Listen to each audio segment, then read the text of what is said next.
Good evening, everybody. Coast to Coast, this is Douglas Edwards. Among the stories which daily cross a news editor's desk, there is occasionally one which excites the imagination and demands further investigation. Such is the story of a World War II bomber apparently lost forever during a wartime mission, only to turn up 16 years later under circumstances which have caught the attention of both government officials and the general public. Tonight, the history of that airplane from her first mission to her final resting place. In just a few moments, Ghost Bomber, the Lady Be Good, on the Armstrong Circle Theatre.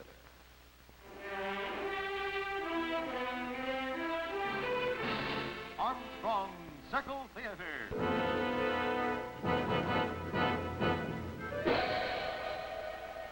This is the Lady Be Good, an American bombing plane type B-24D, serial number 4124301. Manufactured in 1942 in California, she lies now on a sand and gravel plateau deep within the Libyan desert.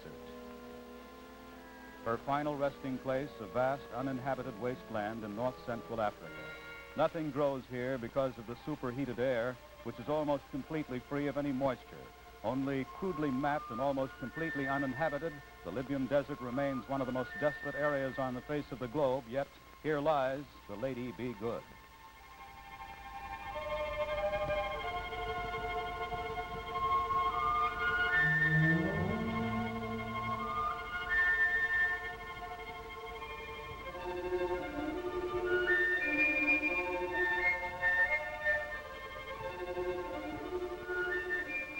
How did she get here?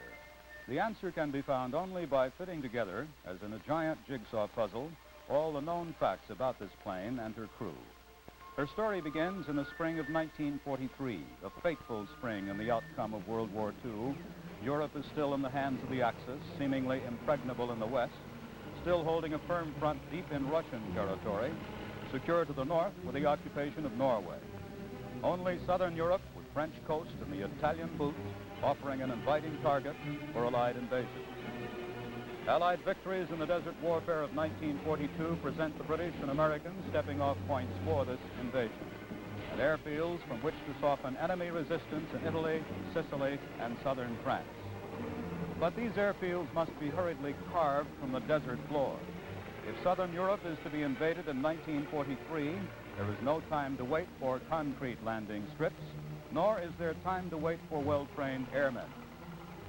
Instead, men such as these, pilots, navigators, bombardiers, American airmen with little or no combat experience, must bear the burden and drive against the enemy. These men are members of the 376th Bomber Command, 9th Bomber Command, their base, Soluch, Libya, 30 miles south of war-torn Benghazi. The date, April 4, 1943. This pilot is First Lieutenant Paul Fallon, age 22, hometown Brooklyn, New York. This pilot is Fallon's friend since early training days, First Lieutenant William J. Hatton, Hatton's home, Queens, New York. His age 26, his plane, the Lady Be Good. All right, gentlemen, if you'll give me your attention. Today's primary target will be Naples. You'll be hitting the dock area. The docks themselves, any ships tied up there, and fuel dumps in the vicinity. Now, Naples is approximately 750 miles from our base here. You'll go by way of Cape Rizzuto, fly west to 39 degrees north latitude, 13 degrees 10 minutes east longitude. Then you'll turn north to your initial point, 40 degrees 50 minutes north latitude, 13 degrees 20 minutes east longitude. You'll turn at your initial point and make your bombing run at 90 degrees at 23,000 feet. After your bomb run, rally to a course of 150 degrees. On the way home, you'll stay together until you hit the Mediterranean at the bottom of the boot. Then return individually to Soluch. Your alternate target, if for some reason you can't hit Naples, is here, Crotone. on the southwest edge of the Gulf of Taranto. Your alternate field in case of trouble is here, Malta. Now, you'll be flying in your regular squadron positions. If for any reason you have to break formation, just fall out. And remember, I don't want anybody on the radio unless it's an emergency. Otherwise, you might find some ME-109s on your tail. You'll probably hit heavy flak over the target. And enemy fighters may bother you anywhere along the coast of Italy. Also, on the way home, you may pick up some enemy diversionary signals from Sicily on your radio compass. They'll travel a long way over open water. You'll be carrying 9 500-pound general-purpose bombs. All right? Let's check out the weather.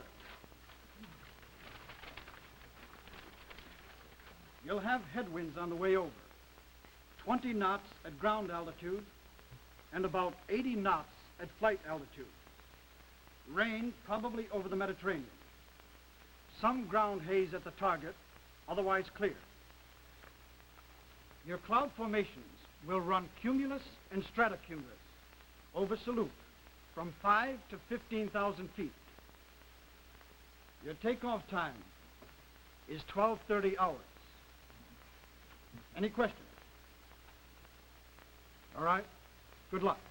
These men, almost all new arrivals from training bases in the States, represent the only B-24 mission from Africa on this day. Have a good trip, Bill. Well, I got a good crew, Paul. Well, once you get this one under your belt, it'll even be a better one. We were all scared stiff my first the other day. We didn't start acting like a team till we were halfway back. Well, I'm glad my aircraft's ready to go today. I didn't mind flying co-pilot with her day before yesterday, but I'd rather have my own plane. Well, you got it. Good luck. Same to you. This is the formation that the 376th Bomber Group flies on April 4th, 1943. Essentially 4 boxes with 6 aircraft in each box, except the third box, in which there are 7. Lieutenant Fallon is in the first box. Lieutenant Hatton, in the Lady Be Good, is in the 4th box.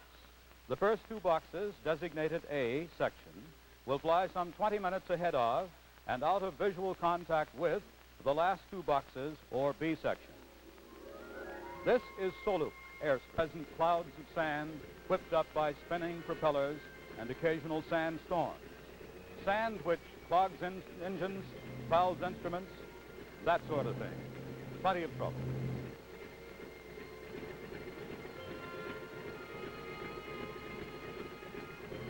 At 12:30 hours on April 4th, 1943, Mission 109, target Naples, Italy, begins to take off.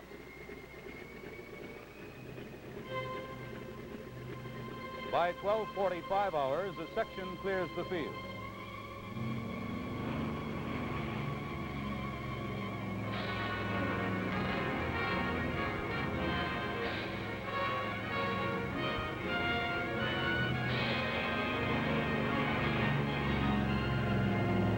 The entire mission is airborne.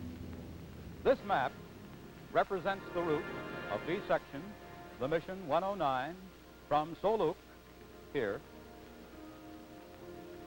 to Naples. These planes are the aircraft involved. Following their progress, we can visualize the course of the mission. At 13:35, the Lady Be Good joins the formation. It is her first combat mission. It is also the first combat mission as pilot for Lieutenant Hatton, and the second for her co-pilot, Second Lieutenant Robert F. Toner of North Attleboro, Massachusetts, age 26. Check fuel siphoning right. None. Bob, you want to make the intercom check? Right. Co-pilot to crew. Everybody in position? How do you read me? Toner makes a check of each man of the crew of the Lady Be Good. The navigator, Second Lieutenant V.P. Hayes of Lee's Summit, Missouri, age 24. Flight engineer, Tech Sergeant Harold J. Ritzlinger, home, Saginaw, Michigan, age 23. The bombardier, Second Lieutenant John Waravka, home, Cleveland, Ohio, age 26. Radio operator, Tech Sergeant Robert E. Lamott, home, Lake Linden, Michigan, age 24. And the gunners, Staff Sergeant Guy E. Shelley, Jr. of New Cumberland, Pennsylvania, age 28. Vernon L. Moore of New Boston, Ohio, 22. Staff Sergeant Samuel Adams, Eureka, Illinois, 23. For all these men, Mission 109 is the first combat mission they've flown. Might as well settle down. It's going to be a long haul. The way we sucked up sand on takeoff, it's a miracle those engines are still running. How you doing, man? Just fine, DP. If you need anything, just call. Need a navigator? Are you kidding? It's just follow the leader all the way to Naples. You'll be singing another tune on the way back. Section B of Mission 109 flies without incident toward the Italian coast for approximately 3 hours. Then at 1600 hours, Lieutenant F.C. Wright, flying parallel to the Lady Be Good in the fourth box, loses an engine and heads for home. With Lieutenant Wright's aircraft out of formation, Section B now consists of 12 aircraft. 5 minutes later, J.O. Britt's plane, just ahead of the Lady Be Good, which is here, this is Britt's plane, springs a fuel leak and turns back. At 1610 hours, Major John Levin's plane, flying in the third box, develops trouble in her number 1 engine and loses formation. With the loss of Levin's plane, B section is now down to 10 aircraft. At 1740 hours, Lieutenant F.W. Milam's, flying to the rear of the Lady Be Good in the fourth box, loses control of the propeller. The propeller is finally stabilized, but is pulling no power. So, the aircraft turns back to Soluch. There are 9 aircraft now in Section B. 5 minutes later, at 1745 hours, another aircraft in the third box loses 2 engines due to the clogging effect of the sand. This aircraft, commanded by Lieutenant K.T. Iverson, drops out of formation. B section now consists of 8 planes at that time. At that time, 1800 hours, the formation began to pass just north of the island of Stromboli, about 150 miles southwest of Naples. Minutes later, Captain M.R. Walsh's plane leaves the formation due to poor engine performance and heads for an alternate target, Crotone. B section now consists of 7 planes. This number drops to 6 10 minutes later when Lieutenant E.J. Feely's aircraft, leading the fourth box, loses power in her number 3 engine and heads for home.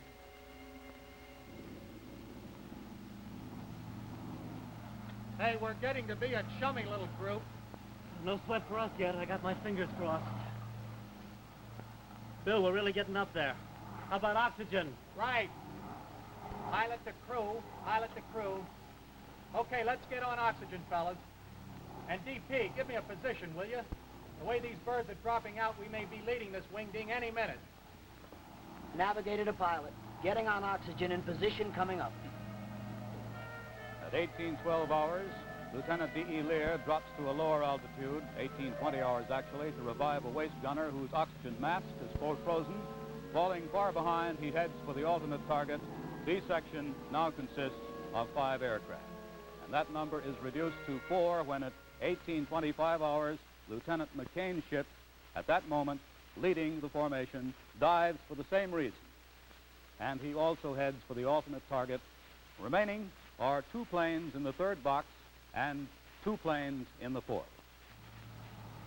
What's catching a pack of trouble? Maybe A section's having better luck.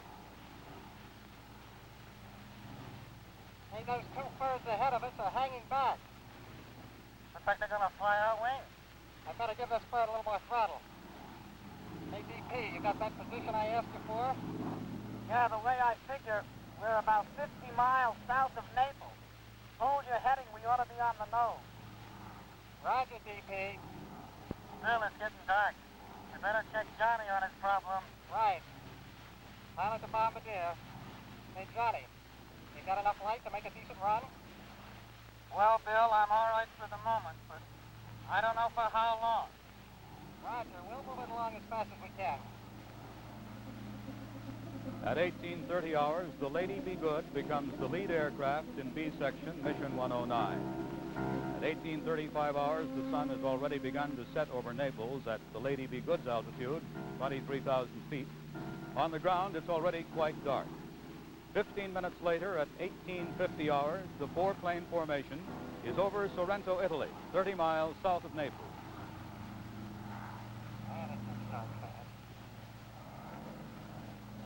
I don't think we're going to make it. Pilot the bombardier. Johnny, what's the story on your light conditions? We've had it, Bill. I'd have to have the Chicago Fire down there to make a decent run. Roger, Johnny. What do you think? I think we turn around. You want me to get in touch with the other birds? No, they'll follow me when I head for home. I better get a heading. Pilot the navigator. DP, give me a heading for Soluch. We're going home. At 1853 hours, with darkness closing in, on the radarless Lady Be Good, the navigator plots a course on which to return to Soluch. Thanks, DP. Heading 150. How about an ETA, DP? Hatton also requests an ETA, or estimated time of arrival at Soluch, based on airspeed, altitude, wind, and heading. ETA 2215. ETA 2215. Okay, let's head for home. At 21:45 hours, Lieutenant W.C. Swarner's aircraft lands at Soluch, to be followed at 22:10 hours by Lieutenant L.A. Worley's aircraft. Lieutenant E.A. Gluck, who has run low on fuel, has already landed at Malta, the nearest friendly air base. Approximately 10 hours after takeoff of Mission 109 from Soluch, only the Lady Be Good is still in the air.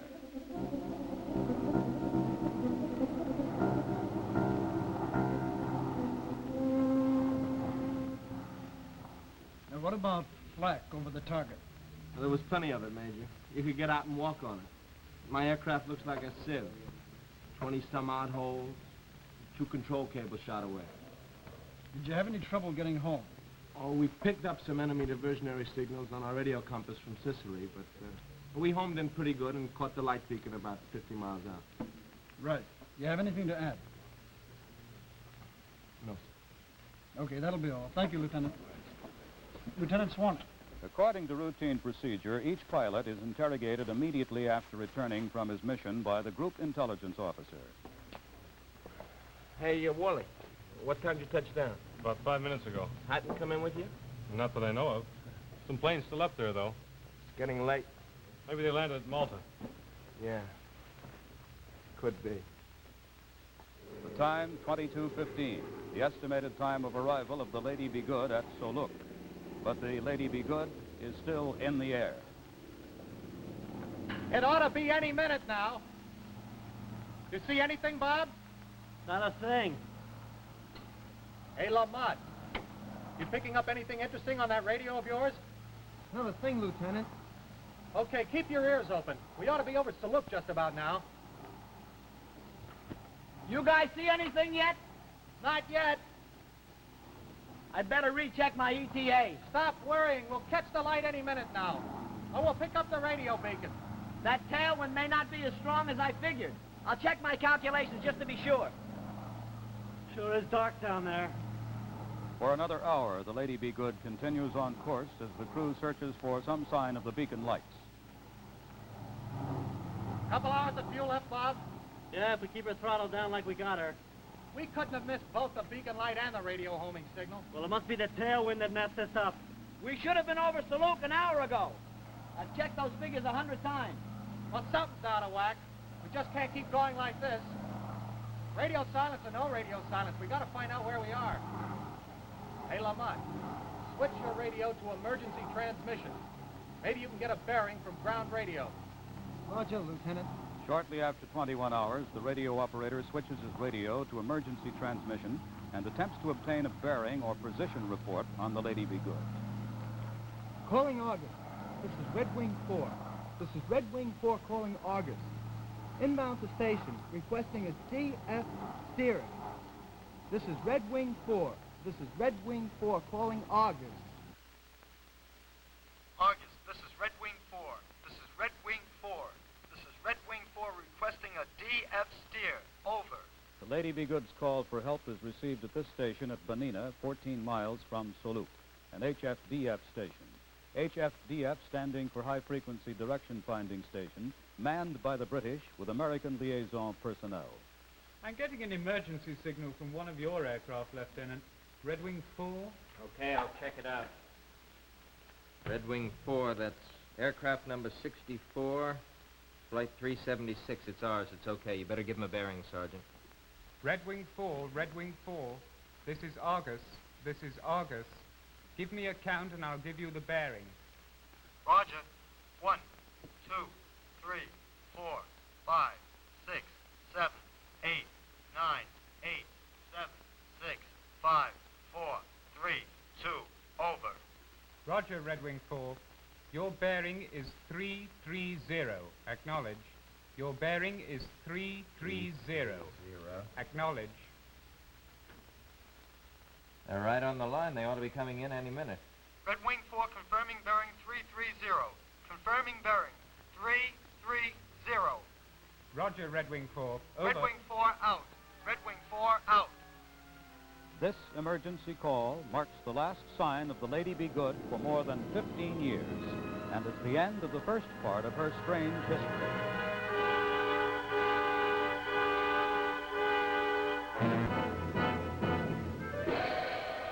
The second part of the story of the Lady Be Good, which disappeared on April 4th, 1943, is told for the most part in this stack of official documents.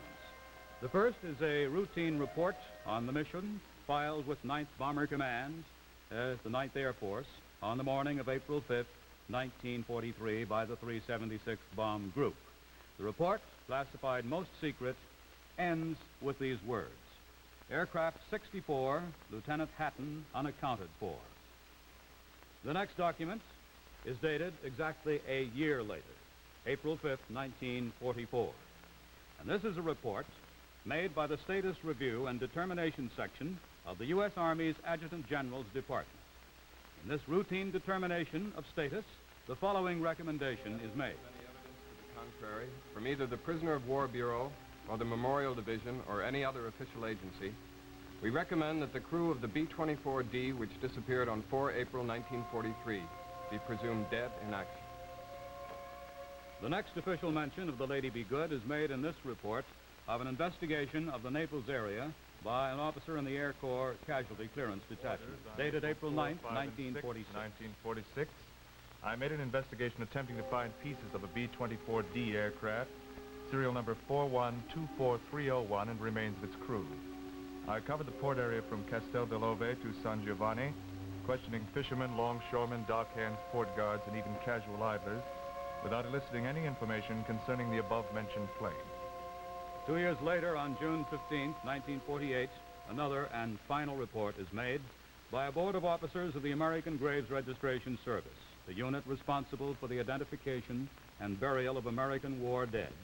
Considering the case of the Lady Be Good as part of its routine review procedure, the report concludes with the following recommendation. In view of all evidence presented at this meeting and herewith attached, it is the recommendation of this board that no further attempts toward identification or recovery of the officers and enlisted men of the B-24 identified herein be made, and that their remains be declared non-recoverable, and that the case of Lieutenant Hatton and the crew of the B-24D, serial number 41-24301, be declared officially closed. With this document, the second part of the story of the Lady Be Good is over. The plane and her crew ceased to be of active concern to the United States government. No clue to the Lady Be Good's fate had been discovered. There was no reason to imagine that any would be. But 11 years later, the third chapter of the Lady Be Good story begins. In May 1959, a British oil exploration team, using specially devised desert vehicles and penetrating deep into the Libyan desert, came across this propeller.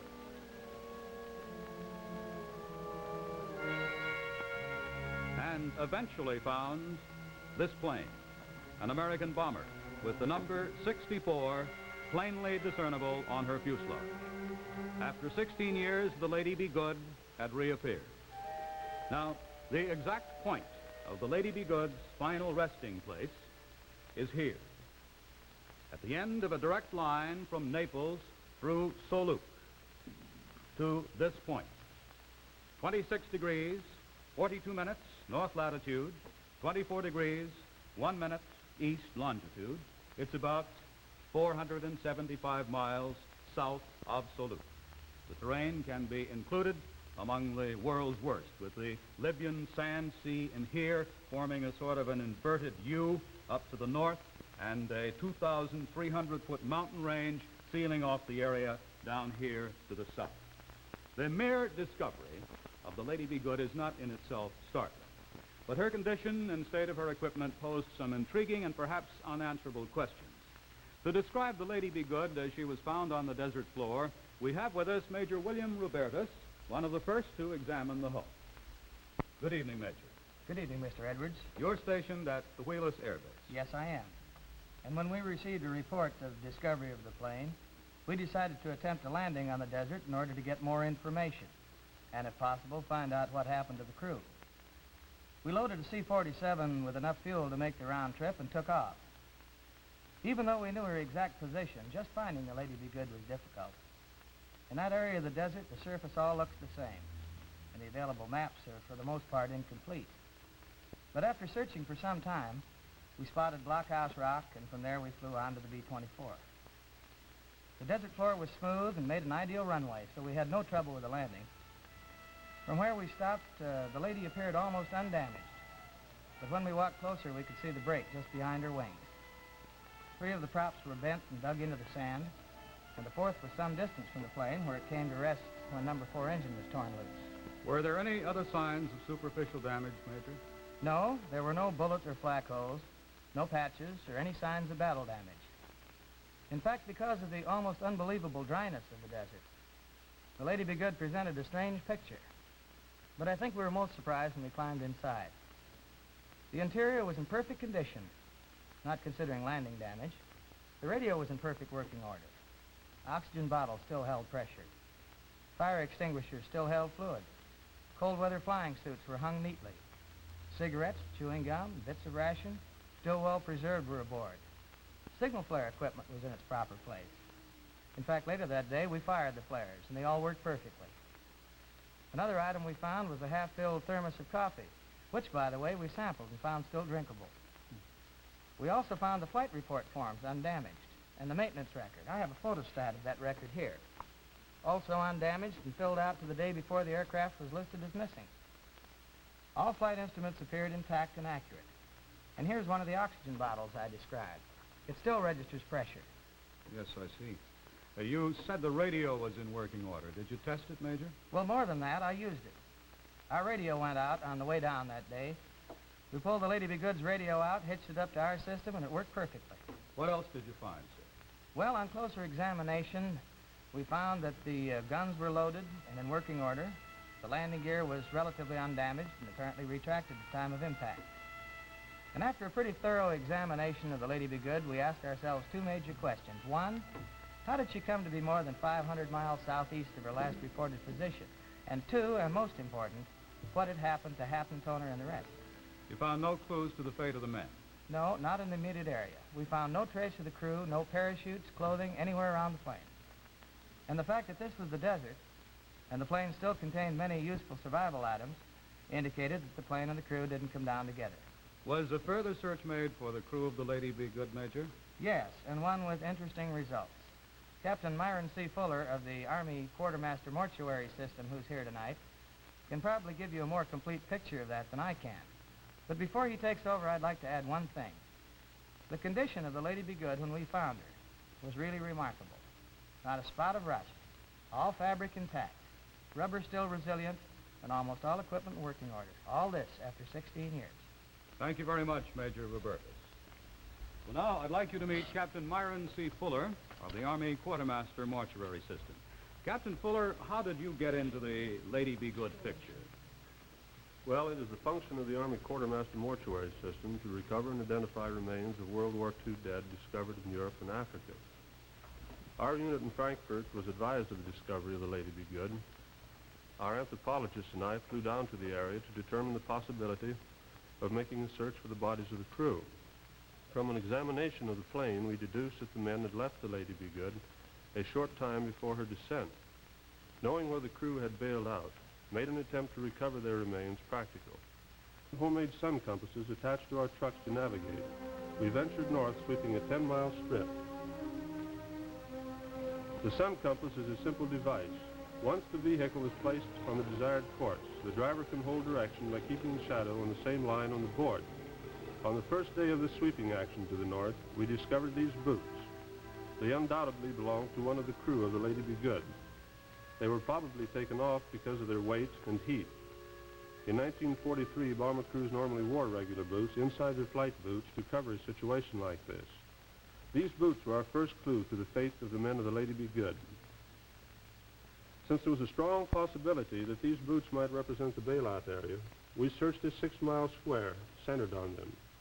We hoped to find other gear, possibly the remains of someone injured in jumping. During the search, we ran across World War II trail heading northwest at 340 degrees. This was a 5-vehicle trail which we believe was made by Italian vehicles, possibly escaping from British forces. The direction of the trail was toward the base at Soluch. We put ourselves in the place of those men. If we were walking north across a trackless waste and found a trail leading toward our home base, we'd follow it. Searching northward along the trail, we found this. Parachute laid out in the form of an arrow pointing northward along the trail. It was weighed down with rocks to keep the shape of an arrow and to keep it from blowing away. Continuing northward that day, we found 6 more of these markers. Later, we were to find the remaining 3. In addition to the chute markers, we found another pair of boots, shroud lines, helmets, and harness straps. Then, just beyond the last marker, we found this other trail, crossing and running northeast into the Sand Sea. These 2 trails, then, centered our search. We then filled in the triangle between them and searched the jump area. Remains of the crew were not in this area. 2 additional search missions then completed our work. First into the sand west of Blockhouse Rock, looking for remains reported in that area. There was only the skeleton of a large bird, however. Second, we searched north into the Sand Sea to confirm and deny a report of abandoned vehicles and remains. They were not in the area reported. What is your theory as to the fate of the men of the Lady Be Good, sir? We feel that the men bailed out and walked north individually until they struck the World War II trail. Here they left their chutes as markers and followed the track northward. They had no idea, we feel, that they were more than 400 miles from Benghazi. Trudging along north, they could see the dunes 25 miles ahead. Probably staggering from thirst and exertion, the men must have associated these dunes with those along the coast. We feel that they staggered on into the dunes and died, and their remains were buried by the shifting sand. Thank you very much, Captain Fuller. Painstaking work by both Army and Air Force personnel have brought together all the available information concerning the fates of the Lady Be Good. This information, when it's assessed and analyzed by experts, can help us begin to fit the pieces of this strange and giant jigsaw puzzle together.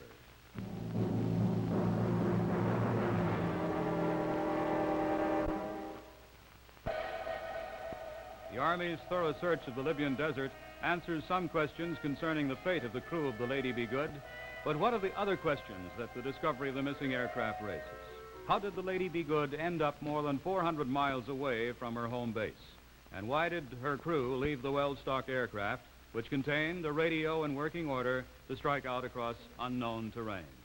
Well, to find out answers to these questions, we have to know something about the navigational practices in North Africa at this time. With us tonight is Major Paul Fallon, who flew in the section ahead of the Lady Be Good on that April 4th, 1943. How are you tonight, sir? Good evening, Mr. Edwards. What was Soluch like in April 1943, Major? Well, it was really just a sand strip surrounded by tents. The wind was blowing all the time, but even though it was rainy and wet, the surface would dry quickly. As a result, blowing sand was a major problem in maintaining our engines. This mission on April 4th was, your 3rd combat mission, was it not? That's right. But it was Hatton's first, is that right? Not quite correct. At the time, it was standard procedure to assign newly arrived pilots to fly as co-pilots with more experienced men for a mission or 2. Although quite often, as in my case, a shortage of experienced pilots caused even the new pilots to go out on their first mission in command of their own aircraft. Bill did fly one mission as co-pilot on a plane, which had to turn back 25 minutes out of Soluch with engine trouble. But for practical purposes, this was Lieutenant Hatton's real first mission, either as a pilot or a co-pilot. That's right. Did you yourself experience any difficulty returning from Naples on the night of April 4th, 1943? Well, Soluch wasn't an easy place to find. There were basically only two navigational aids. A visual one, a light beacon, which was visible for about 50 miles, and a low-power radio beacon, which could be picked up at best at about 70 miles from Soluch. Since Soluch was such a difficult place to find, my navigator and I decided to use celestial navigation, using the landfall method. Well, perhaps you could illustrate this for us.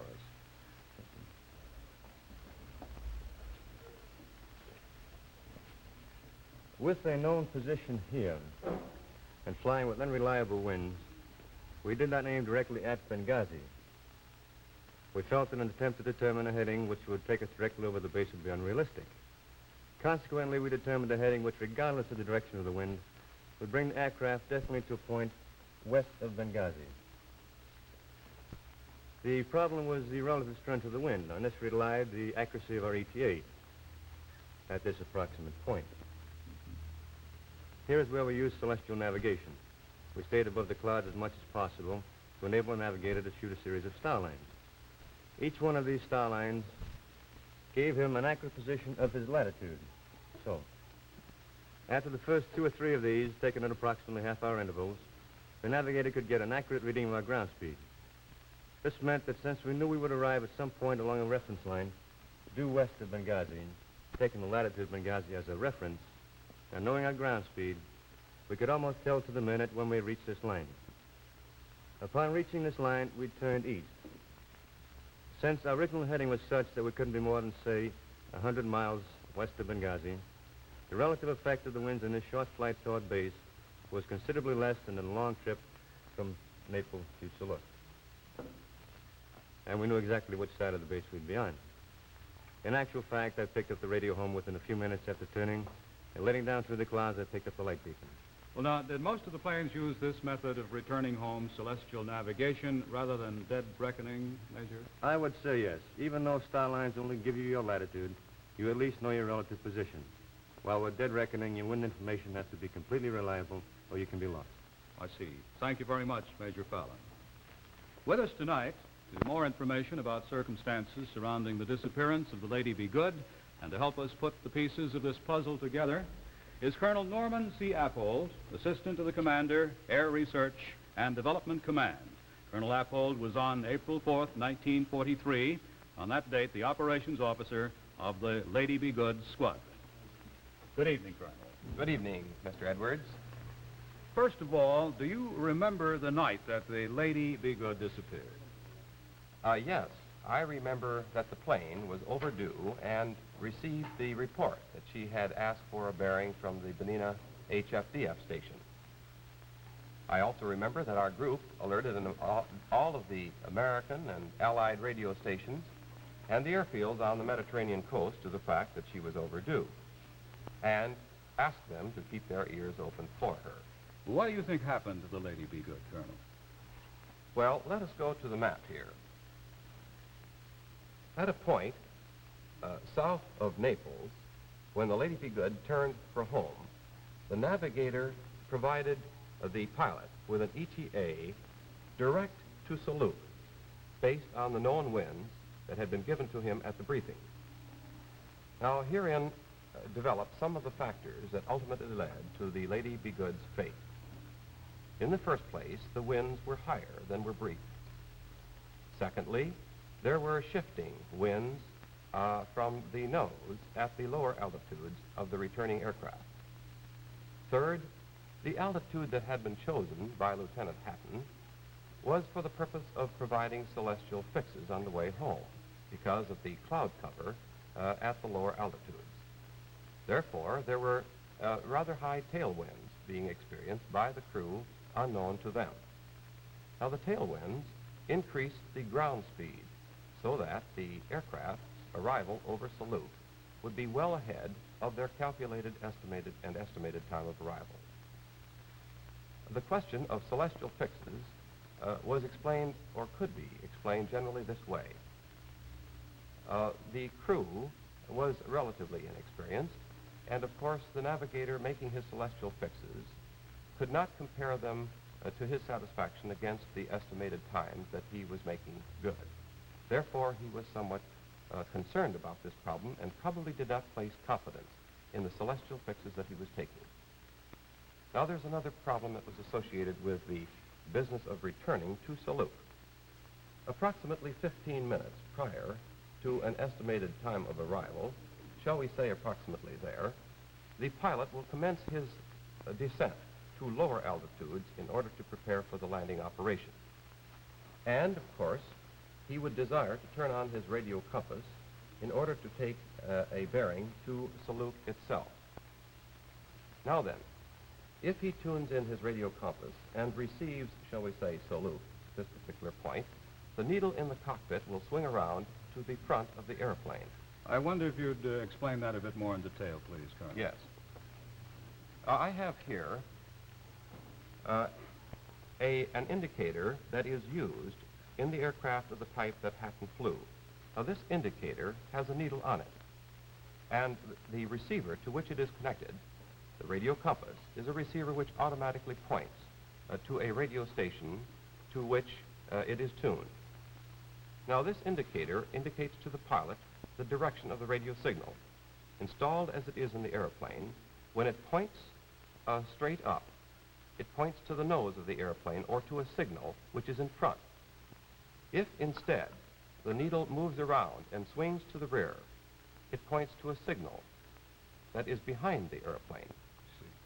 Now, we had pointed out earlier to you that Lieutenant Hatton made a descent which he believed to take place in approximately this position. In actuality, because of the high ground speeds he was making good, he was in a position somewhat southeast of Soluch, so that the needle of the radio compass swung to the rear.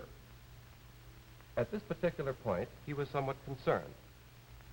Having received a signal which indicated the pointing of a station to the rear of the aircraft, we feel that he estimated that he was receiving a signal from a very high-powered beacon station operated by the Germans in Sicily. Actually, he did arrive at a lower altitude, as he had planned to, but with that beacon station pointing to the rear, he was concerned and confused about this problem and continued on for some period of time, roughly 3/4 of an hour more. And as you will recall, attempted to contact then the HFDF station at Benina for a bearing. Would that bearing give the lady a fixed position, Colonel? No. It would not do this. A bearing is really only a position along a line between the HFDF station and the aircraft. And that line could be either to the northwesterly direction, as in this case, or the southeasterly direction, and the crew, feeling that they were still north of the station, received what they thought the reassuring signal that they were inbound to Soluch. They thought they were north. In reality, they were already far south. Couldn't they tell they were over the desert and not the Mediterranean? Not exactly. Actually, the light from the stars, which was about all they had to work with, is quite dim at night. And even from the lower altitudes, the sand looks much like the water. Some of the most experienced pilots and navigators were not able to distinguish the land from the water. There were no distinguishing marks. Do you feel the navigator was still taking star fixes? At this point, I seriously doubt this. After all, they had now flown approximately an hour and a half beyond their ETA. Their fuel was getting low, and they were anxiously searching for the coast. Well, now what about the radio? Why didn't they use it? Well, I frankly believe that they did use their radio again. Now, after all, the pilot was quite concerned about the situation that he was in, and he was attempting, I believe, in some way to ascertain his exact position, even to the extent of again turning on his command receiver and listening for signals that might give him a clue that he was in the vicinity of Soluch. Actually, I believe that he might have transmitted on his VHF very high frequency transmitter, which had shorter range than the transmitter of the radio operator, and requested some assistance in his dilemma, but he was too far south of Soluch to be heard. Pilots, of course, are eternally optimistic, and not having an exact idea of where he was, he continued to forge ahead. The entire crew was alerted for an emergency, and not wanting to bail out over water, they decided to maintain altitude as long as possible. One engine failed, and then the pilot retrimmed the aircraft, still searching for what he thought was land ahead.